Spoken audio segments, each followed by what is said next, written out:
Donc, niveau ressources humaines, combien d'employés travaillent chez Beaumat en tout? Présentement, dépendamment de la saison, ça varie entre 100 et 150 employés. OK. Dans le fond, pour ce qui est de la gestion de votre personnel et du travail que vous adoptez en approche, est-ce que vous êtes en approche autocratique ou plus démocratique? C'est un mélange des deux.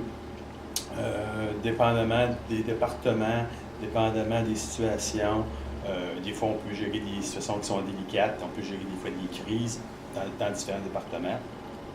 Puis des fois ça va bien. Dépendamment là, des situations des départements, c'est un mélange des deux. OK. Est-ce que vous utilisez le mentorat pour la formation de vos employés ou... Sans dire qu'on utilise du mentorat, on a des programmes de formation continue en collaboration avec les fabricants.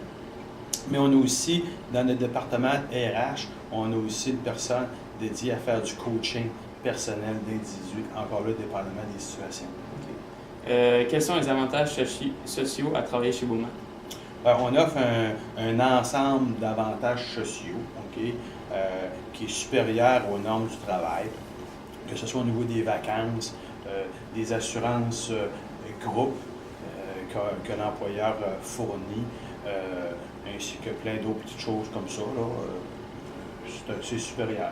On n'a peut-être pas des programmes comme des programmes d'assurance qui fournissent les lunettes dentaires. C'est des programmes qu'on avait autrefois, mais à cause de l'évolution des primes d'assurance, on a dû retirer ces avantages-là. De toute façon, les employés ne tenaient pas à l'avoir parce que la prime était trop substantielle. Mais c'est ce qu'on a fait de façon générale.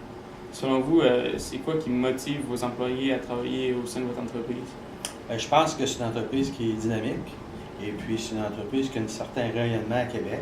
Si les gens aiment travailler dans le domaine des métaux de construction, puis c'est une entreprise qui est quand même là depuis 36 ans, on est bien établi. Je pense que c'est l'ensemble de tout ça qui fait que t'embarques dans un bateau qui est gagnant. OK. À fond, comment fonctionne votre système de sécurité de travail? Est-ce qu'il y a un matériel ou quelque chose que les gens doivent porter quand ils travaillent chez vous? Oui, pour les employés. Si on parle des employés de cours, il y a l'équipement de base, là, tous les souliers, protection, capes d'acier, semelles d'acier, les gants.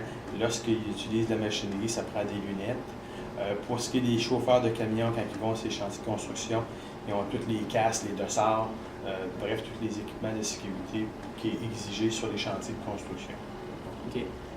Étant une entreprise privée, qu'offrez-vous à vos employés lorsqu'ils subissent un accident de travail? C'est sûr qu'on les prend en charge.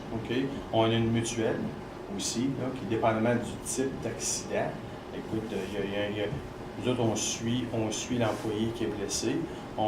S'il y a des programmes de réhabilitation ou de replacement dans la situation où la personne serait blessée et ne peut pas reprendre son travail, on va regarder avec lui s'il peut occuper un autre poste au sein de l'entreprise, si ça prend quand même la compétence là, pour le faire. Sinon, il y a d'autres programmes là, qui pourront être mis en place dans le but de l'aider à se trouver un autre emploi. C'est bon. Là, on tomberait plus dans les finances et la comptabilité. Oui. C'est que, dans le fond, quels sont les principaux investissements que vous avez faits pour agrandir votre entreprise durant les années précédentes?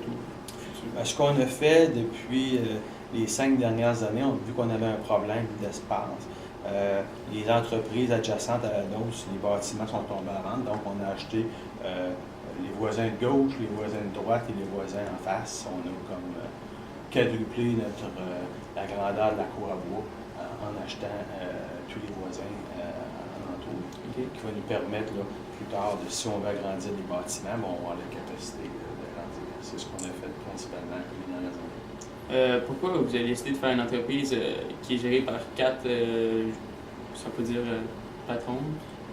C'est qu'on est 4 frères. L'entreprise venait de notre père. Puis les 4 frères très jeunes ont été initiés dans l'entreprise. Et puis, rendu à une vingtaine d'années, quand notre père s'est retiré, les 4, on avait déjà une expérience. Puis on avait le goût de continuer. Alors, c'est arrivé comme ça, par la force des choses. Puis on a décidé de reprendre les 4 entreprises. Mais puisque vous êtes 4 à gérer l'entreprise, est-ce que ça arrive souvent d'avoir des problèmes de conflit justement parce que les 4 ne s'entendent pas nécessairement ensemble? C'est normal que les 4 ne soient pas toujours d'accord sur les mêmes points, mais nous, on s'est mis des règles du jeu. On se trouve avoir des conseils d'administration, ainsi que des comités exécutifs, et qui sont composés à la fois des 4 propriétaires et d'un membre externe.